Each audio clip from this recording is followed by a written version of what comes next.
le carbu est là. Je pense que j'ai un problème avec les joints, j'arrive pas trop à... Bon, donc j'ai démonté ça, Pourquoi j'ai démonté ça? Parce que ça va choupette. Bref. L'avantage mais plus loin. Parce que ça. Mise au point moteur, réglage des culbuteurs. Et puis moi j'avais... Enfin, l'idée... Alors j'ai déjà démonté une partie. Ah ça coûte, il me faut du... Ouais. Attendez, hop, je vous laisse une seconde pour éviter de faire une connerie. Là ça coince, mais je ne sais pas exactement où. Hop. Là, hop, voilà. Ici, hop, voilà. Ça je vais le mettre là. Bon. Ça je vais le mettre ici. Et là, j'ai un peu d'huile qui a fini par sortir là, que je vais enlever parce que sinon au redémarrage ça va fumer. Voilà, donc histoire de vous montrer. Voilà. Alors donc réglage du culbuteur. Bon là j'ai aussi l'échappement, mais ça vous voyez, je pense que ouais c'est un joint ça en fait. Donc, en fait il y a déjà un joint là, un joint chaleur. Je pense qu'il faut pas que j'en remette un deuxième. En fait j'arrête pas de changer les joints quoi. Puis au bout le ralenti est instable, je remets les joints, elle tourne bien, tout va bien. Et puis 4 mois plus tard, bingo, j'ai à nouveau les joints qui sont... Ah putain la vache, j'ai oublié de remettre celui-là. Il est là. Là.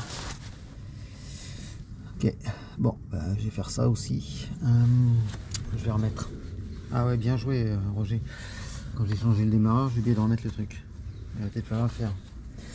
Bon bref, grosso modo, moi ce que je voulais vous montrer dans un premier temps, c'est qu'en fait, moi j'ai toujours fait les... Enfin c'est con, mais c'est tellement évident que c'est plutôt marrant. Donc, la batterie est débranchée, je vais tout enlever. J'ai toujours changé les culbuteurs, enfin réglé les culbuteurs en faisant tourner la roue.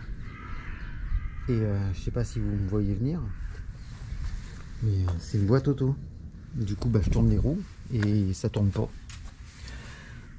Donc j'ai essayé en mettant en première, en deuxième forcé, etc. Ça tourne toujours pas. Donc du coup, me voici avec un nouveau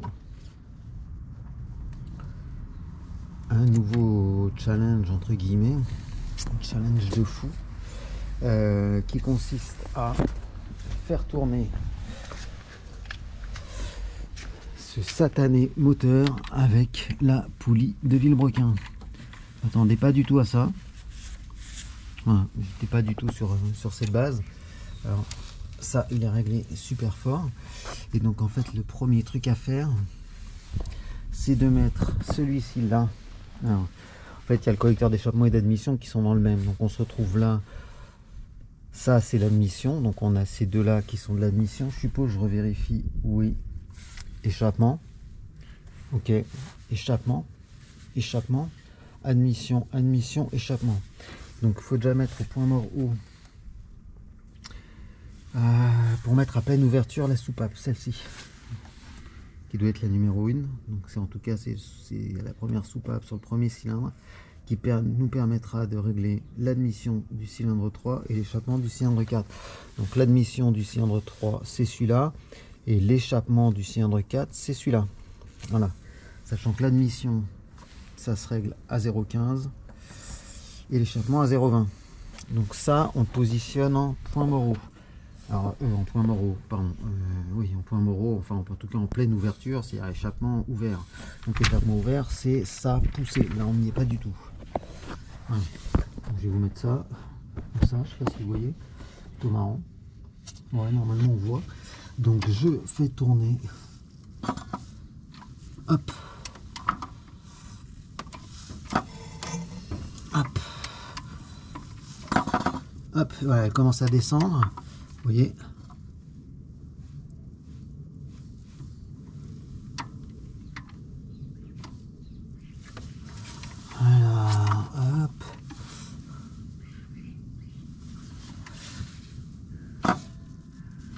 Voilà, elle est plein bas.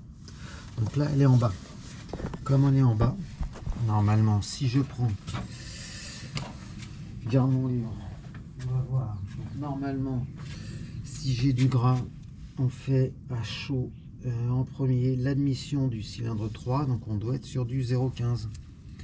Donc l'admission sur du 3, on doit être à du 0,15. Donc on fait comment? L'admission sur du 3, donc ça c'est l'admission, on doit être à 0,15 ici. Donc on met là à 0,15 et on regarde. Je suis un peu à moins là. Hein. Ok. Et donc du coup, je suis à moins. De fait, on doit avoir l'admission à 0,15 et on doit avoir l'échappement du 4 à 20 ici. Là c'est parfait. Et celle-ci,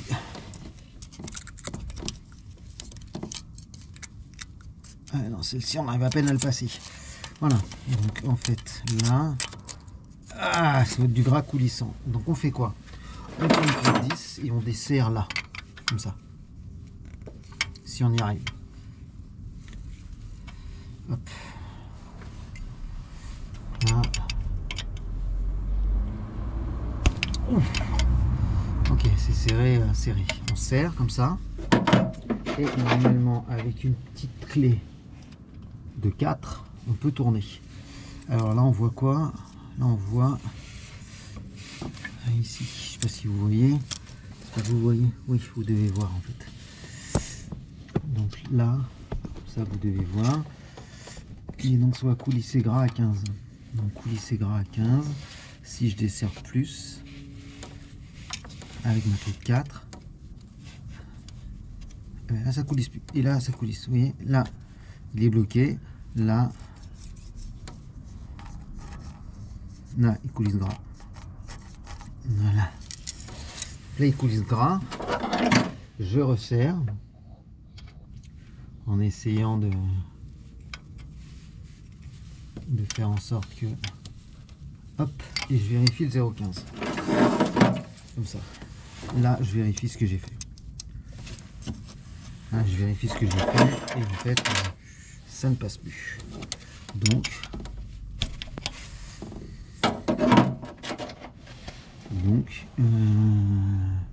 voilà, là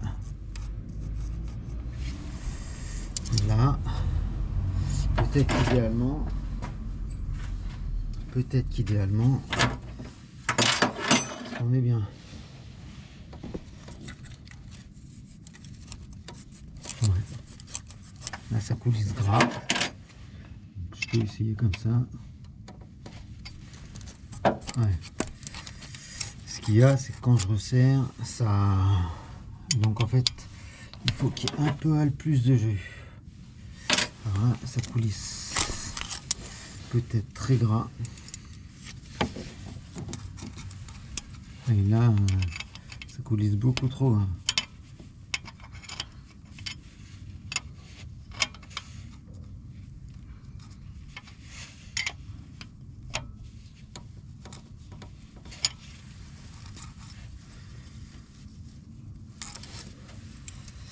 Ouais.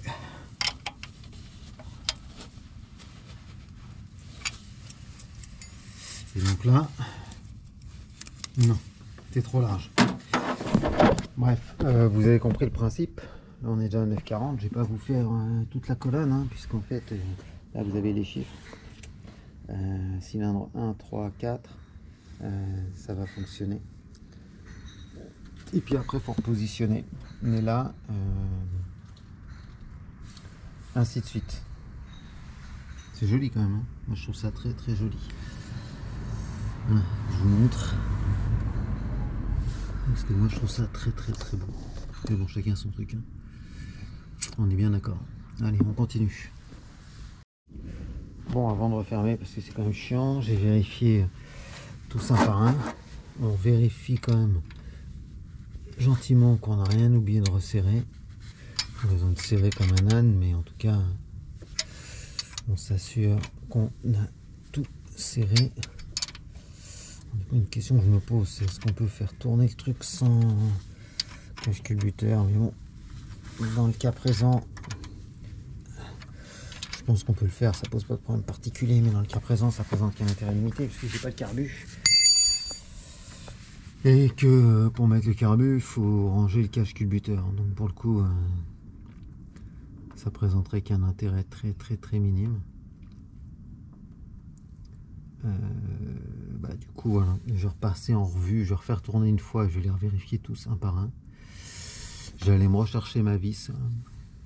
Gentiment, je me disais, tiens, j'en avais une de rechange, mais pas du tout. Ouais, c'est pour faire tourner là, j'étais obligé aussi d'enlever le truc.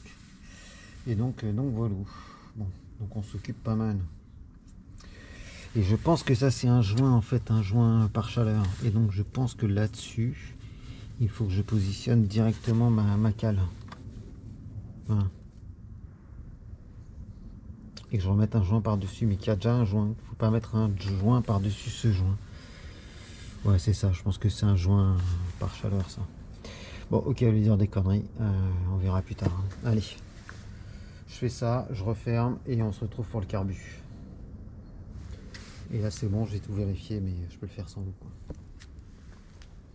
On poursuit les blagues. Donc, on prend un carbu ici, parce que là, ce que je vais faire, c'est qu'en fait, je vais vous montrer en dessus là, on va prendre des petits trucs. Et puis je vais l'attraper par lui, par les fesses. Ça, je viendrai le chercher plus tard. Faut pas que je le fasse tomber. Donc je le prends, on y retourne. Bon, donc du coup, poil au cou. Oui. Hop, on va le mettre là. Du coup,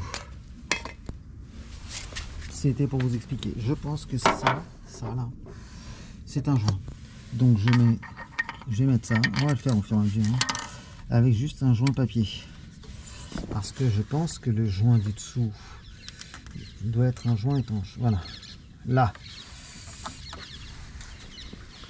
Donc j'ai remis la vis qui était là, qui manquait.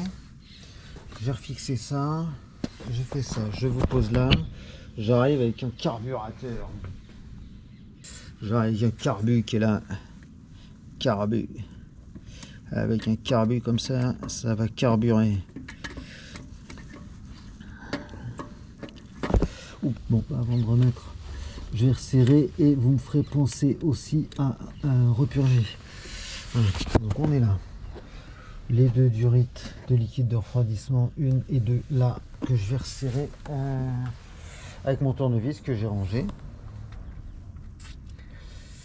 Et donc on poursuit, je vous laisse. Alors, je couperai après. Ça va se couper tout seul. Vous êtes patient. Et de la patience, il en faut. Mais bientôt, il va falloir que j'aille chercher mon... Alors, on resserre.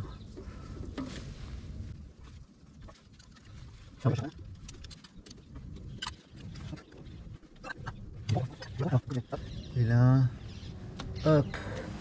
Donc, du coup, les deux durites là, je vais rajouter ça, c'est la durite de dépression, c'est celle-ci. Je vais la mettre tout de suite, elle passe là-dessous. Ça c'est fait. Et je suis sûr de ne pas oublier, elle va là-dedans. Voilà. Ça nous évite de faire des conneries. Et ensuite on met ça dans les fucking trous.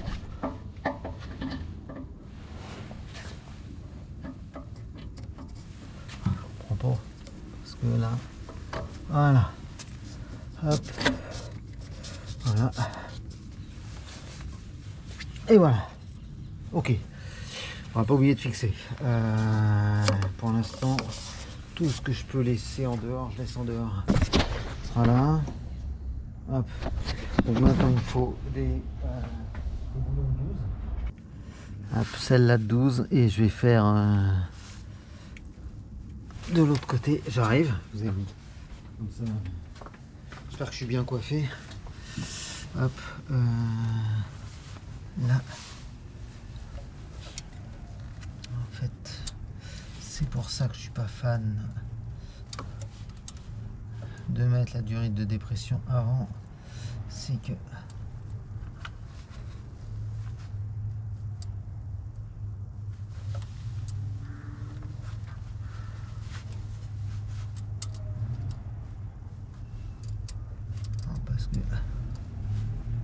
même 2 chevaux qui arrivent, c'est sûr. On entend de là.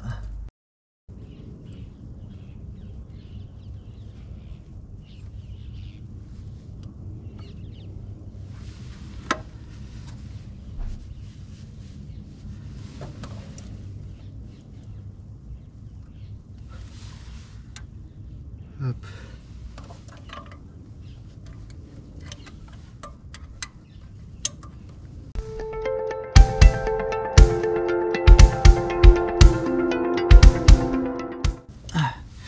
Voilà, alors donc on est là.